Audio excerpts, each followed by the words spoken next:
glory to God. Are you all happy today? I'm so happy to see you all today.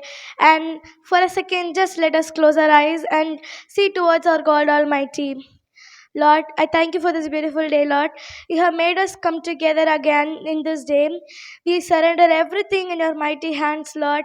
Make our ears sharp to hear your words and make me say your words. Let me say whatever you say to me, Lord. You take over all, you take over me and let me tell everything what you say, Lord. We ask this in the precious name of our Lord Jesus Christ. Amen. Okay, the topic which we're going to say for today is our God is a possessive God. So, what does it mean? Our God is a possessive God. He stands for us in every single situations. It might be anything. It might be our doubts in our lives. It might be questions for our personal things. It might be anything. It might be your exam. It might be your college games, or it might be any tournaments. God will stand with you. For whom He will stand with.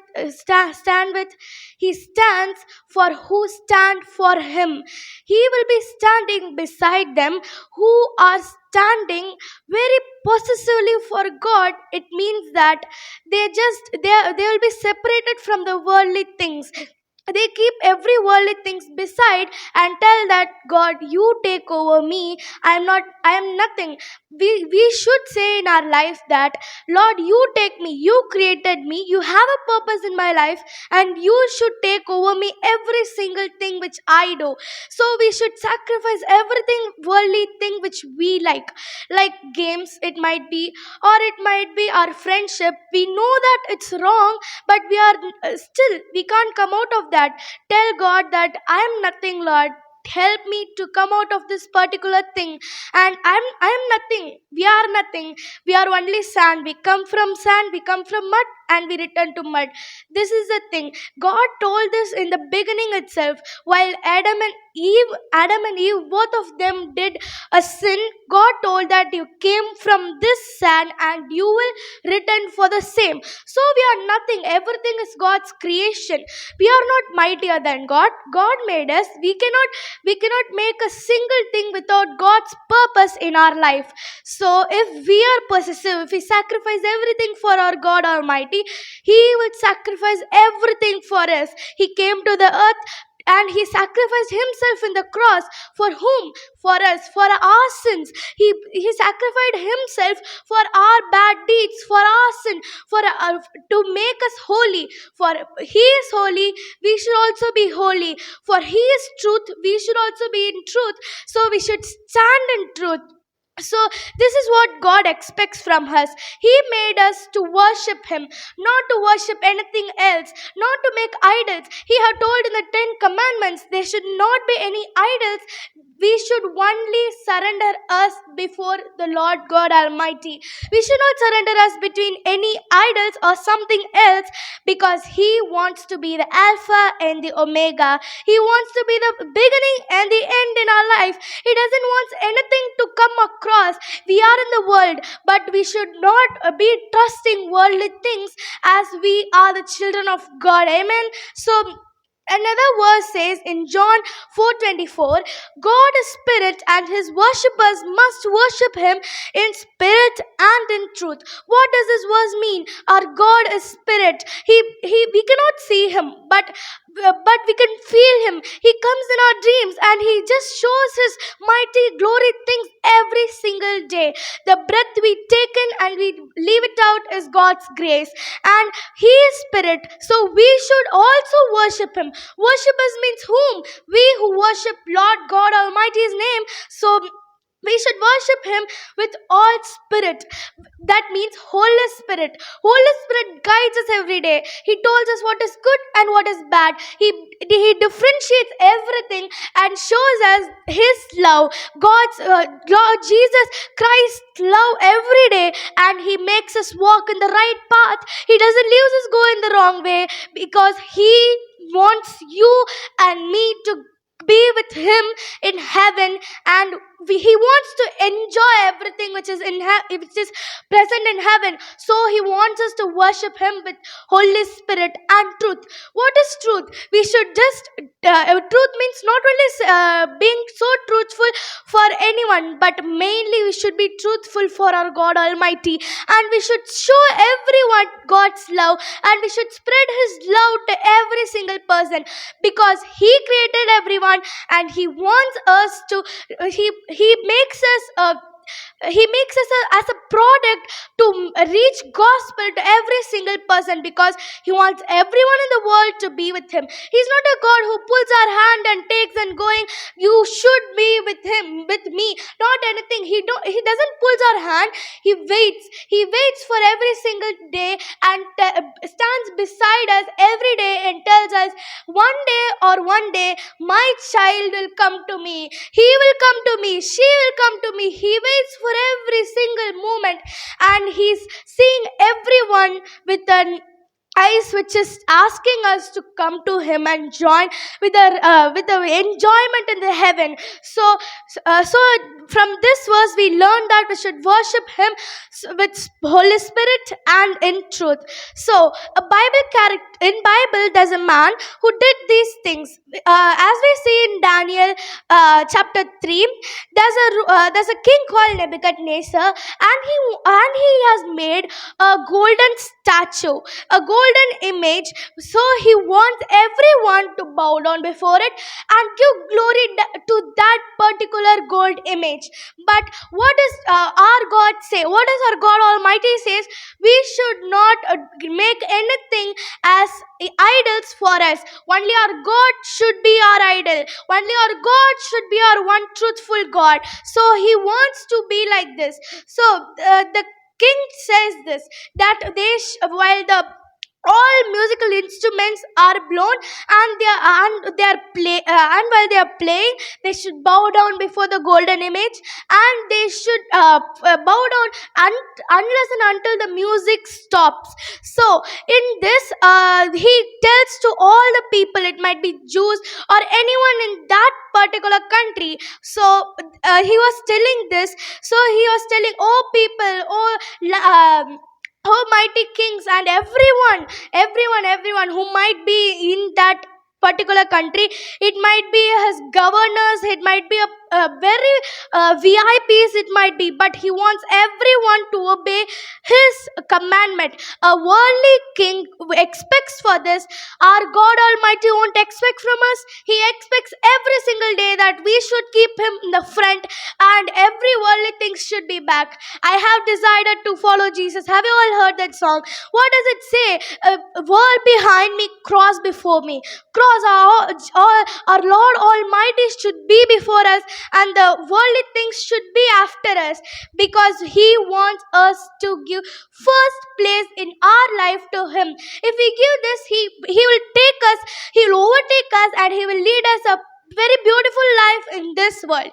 So this Nebuchadnezzar told this thing, but what happens is that governor in his palace, one governor says that there are some Jews who don't follow, who don't make idols and worship, and they don't follow your they are telling to the king that they won't follow your gods, they only follow one true God. But Nebuchadnezzar, after hearing this also, he told that if anyone in my country doesn't do this, they'll be thrown into the burning fiery furnace. So he was so sharp and hard in his rule which he has made. So the particular day comes, everyone, the musics are played, so everyone bows down before that idol, and everyone worships it. But three of them were standing, whose name is Shadrach, Meshach, and Abednego. The three were so truthful and faithful for God Almighty. They were telling that we won't worship your idols. We have only one God, only true living God, whose name is Jesus Christ, Jehovah, and they wanted to worship only our living God. So They told that we won't bow down before your statue. And the king was so ferocious about this, and he spoke to the three men, and he told that I am giving you a last chance. Now again, all the musical instruments will be played. You should bow down before it. So while he was telling like that, and he told that there is no god, nothing will protect you from my hands. You will not be rescued from my hands, because I am the king. Nebuchadnezzar did not realize that there was a mighty God, and there was a mighty King of kings and Lord of lords in the heaven, and who made him, who gave him the position to rule that country. He doesn't know the true God. He told like that, and Satrach, Meshach, and Abednego was that time also they were standing still while the musics were played. The Nebuchadnezzar was so ferocious with them, and he told that make the burning fiery furnace the 7 times hotter. So while he told this, God might have changed his heart, right? He didn't change because he wanted his glory to be shown to the people who don't know God's love, God's protection. Who is God? They don't know. He wanted to show them his mighty love and his mighty deeds. So he did not change Nebuchadnezzar's heart. The same way it happened in the Pharaoh. While Moses went and asked the Pharaoh, "Can you leave my people? Let my people go." But the Pharaoh's heart was toughened because God wanted to show his mighty powers on Pharaoh and on Egypt. Egyptians had 10 things that destroyed the kingdom of Egypt. But then also Pharaoh's heart was toughened. He let the people go, but after some time he just traced them and he was going behind them. But then also God just made the Red Sea into two and gave a way for Israelites. After they crossed, the Red Sea was closed, and everyone knows the story. But in that story and this story, God toughened both the king's heart so much that they cannot leave space, and that they cannot forgive Sadrach, Meshach, and Abednego in this particular incident. So here he tells them to heat the burning firing furnace 7 times hot, and he was telling that nobody is there to rescue you from my hands. But Sadrach, Meshach, and Abednego told that there's a God in high who protects us every day. If he will protect us even in the burning fiery furnace, he is there to protect us. You are nothing in his hands. But the king thought that there's nothing, but they told that there's an almighty God there to protect us, and there to lead us, there to guide us every day, every single hour. And they told another thing: he will save us. If he doesn't, we are ready to die for him. We won't worship your idol. So they were thrown inside the burning fiery furnace. And what happened is that the king sent many men who are strongest in the army to put Sadrach, Meshach, and Abednego inside the burning fiery furnace. They tied their garments, they tied their hats, and they tied every single garments. It might be pants, it might be their robe, and they tied everything together and they threw it inside the burning fiery furnace. So what happened is that the three fell inside the fire, and the men who came to throw them inside the fire were burnt, and in a fraction of a second they were into ashes. So everyone thought that that's it, their story is over, chapter is over, let's go. But what happened is that the king Nebuchadnezzar was astonished to see this. In here, in the verse, it is mentioned as he was astonished, but the real meaning astonished is not astonished. The king wasn't astonished in Daniel chapter 3 verse 24.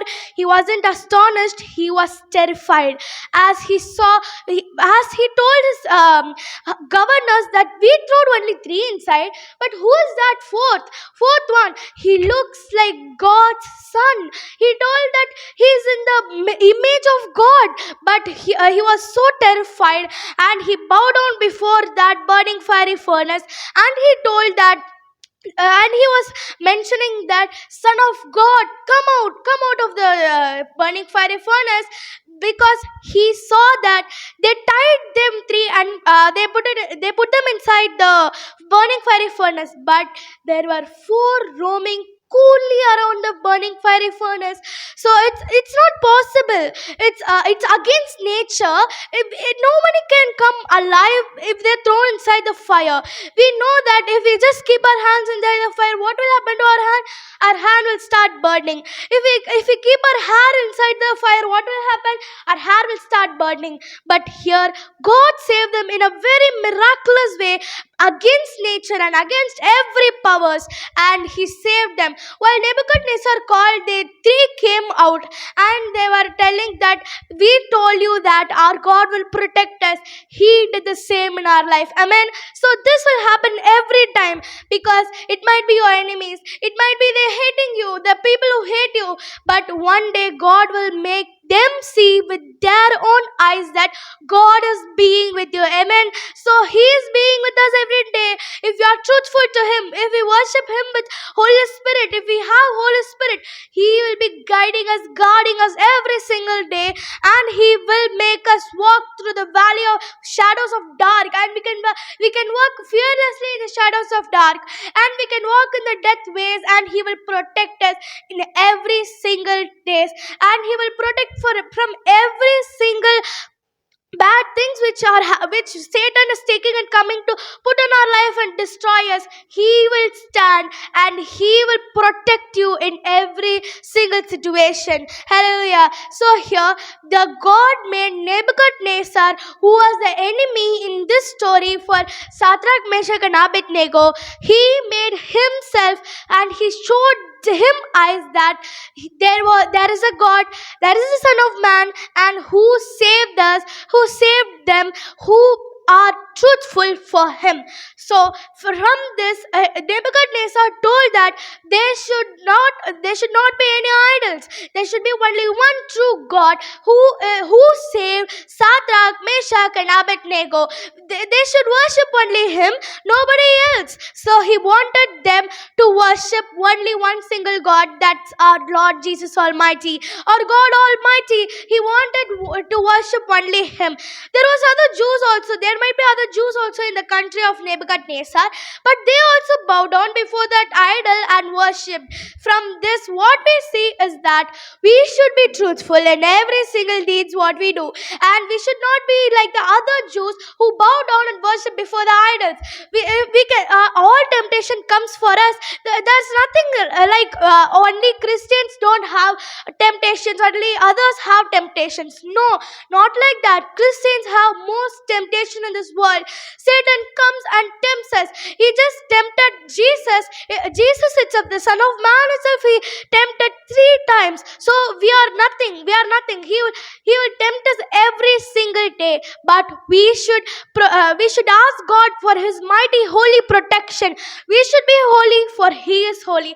We should be in truth, for he is truthful. We should be faithful for him, for he is faithful for us in every deeds in our life. So we should not, as I said, we should not be like the other Jews who just fell down before that idol and worshipped. They know the truth. They know who is Jehovah.